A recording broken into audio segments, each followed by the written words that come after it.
E aí, meus queridos nerds, beleza? Aqui quem tá falando agora, sejam bem-vindos a mais um vídeo. Bem, eu estou muito bem, obrigado.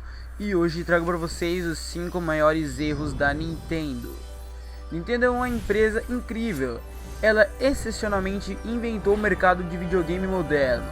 É responsável pelas figuras mais reconhecíveis nos games e sempre inovou quando podia, simplesmente descansar sobre os lucros. No entanto, ela também cometeu vários grandes erros e um milagre que ainda seja uma empresa. Quanto mais de sucesso, aqui estão os 5 maiores erros da Nintendo de todos os tempos. E em primeiro lugar temos Virtual Boy.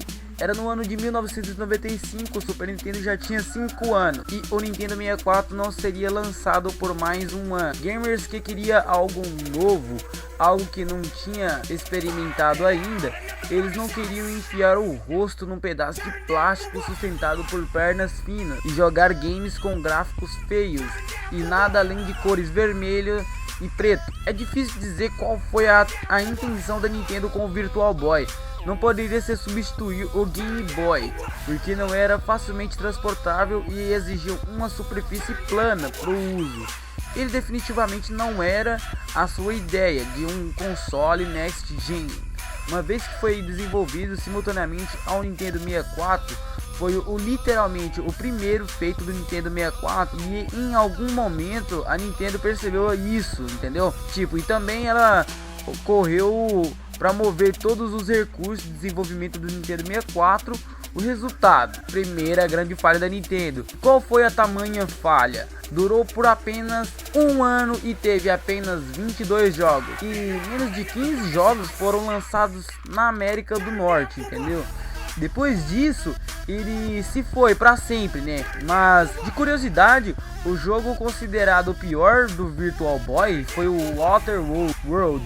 E quando você considera que Virtual Boy é o pior console da Nintendo, isso pode fazer que Water World é o pior jogo da história. Boa notícia pro ET aí, né, do Atari, né?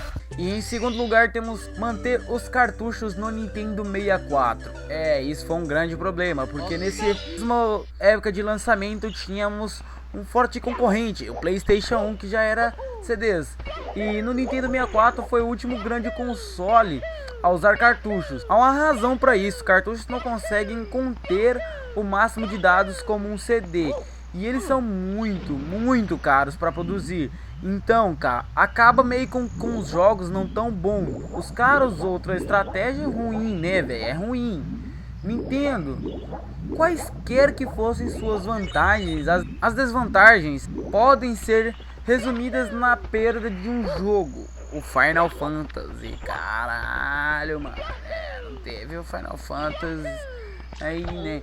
Ele foi originalmente planejado para o Nintendo 64, mas a Square achou os cartuchos restritivos demais para sua visão de jogo e decidiu levá-lo para o PlayStation. Até o momento, Final Fantasy já vendeu mais de 10 milhões de cópias. Mas o mais importante, ele ajudou a transformar a Sony num concorrente sério para Nintendo, já que a popularidade de Final Fantasy ficou exclusiva para a Sony por mais uma década, né? Antes, a única concorrência da série era a Sega. A sua estrela tava desaparecendo rapidamente com o miserável Sega Saturn, né, velho? Que o Sega Saturn, só quem jogou sabe, né, velho? Se essa lista fosse sobre os erros da Sega, teríamos apenas que ir na Pédia, né, do Wikipedia, e dizer praticamente tudo, né? Tudo. Bem, pelo menos a Nintendo aprendeu a lição e certificou-se de que o próximo console fosse baseado em disco. Certamente seria um videogame impecável, um sucesso selvagem. Mas para quebrar essa teoria que eu acabei de dizer, a Nintendo, né, não apostava muito em CDs e veio esse fiasco aí, ó, Nintendo GameCube em terceiro lugar. Droga, velho, droga. Pela primeira vez em sua história, a Nintendo ficou em terceiro lugar em vendas de consoles, atrás da Sony, do PlayStation 2 e do Xbox da Microsoft. Mas o que deu errado aqui? Eles fizeram os discos iriam corrigir tudo, certo? Certo? A primeira coisa que a Nintendo fez de errado foi optar por um disco mais fino. que os seus concorrentes, com uma esperança de reprimir a pirataria. Não reprimiu e concedeu menos armazenamento para os seus jogos, bem como os cartuchos de seu antecessor. Não só isso, mas o tamanho menor impedia o GameCube de permitir a reprodução de DVD, como o Xbox e o PlayStation 2 permitiam. A Nintendo sempre foi focada em deixar seus consoles focados em jogos, mas pode ter sido um pouco tolo não perceber que um monte de jogadores gostam de simplificar, de simplicidade, de ter um console e leitor de DVD ao mesmo tempo. Mas talvez o verdadeiro problema não foi aquele minúsculo disco no lançamento, né? Os grandes títulos foram Luigi Mansion, Wave Race, Blue Storm e Rogue Squadron 2, né? O 2, né? Desses apenas Rogue 2 merece lembrado, né?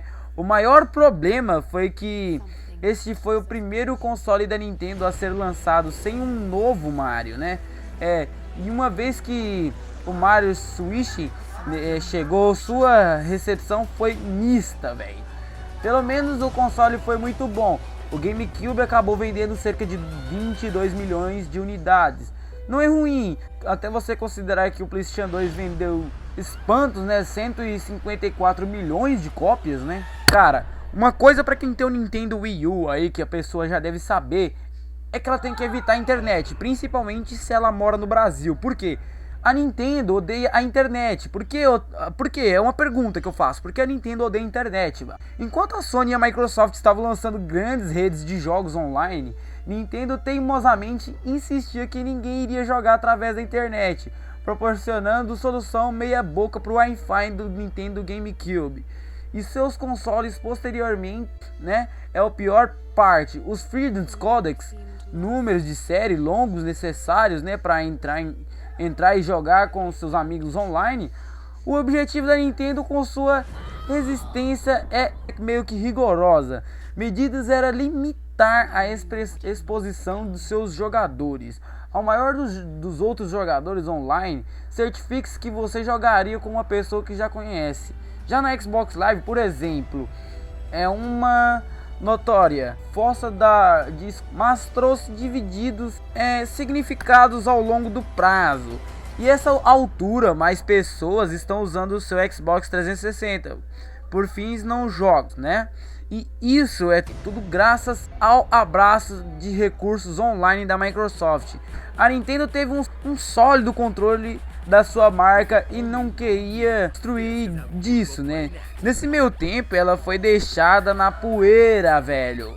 A Nintendo parece tá virando uma página com o Wii U, velho. Pensa que tá virando uma página com o Wii U, mas nesse momento ela só tá apenas compensando o tempo perdido, mas com a introdução de DLCs pro Mario Kart 8, velho.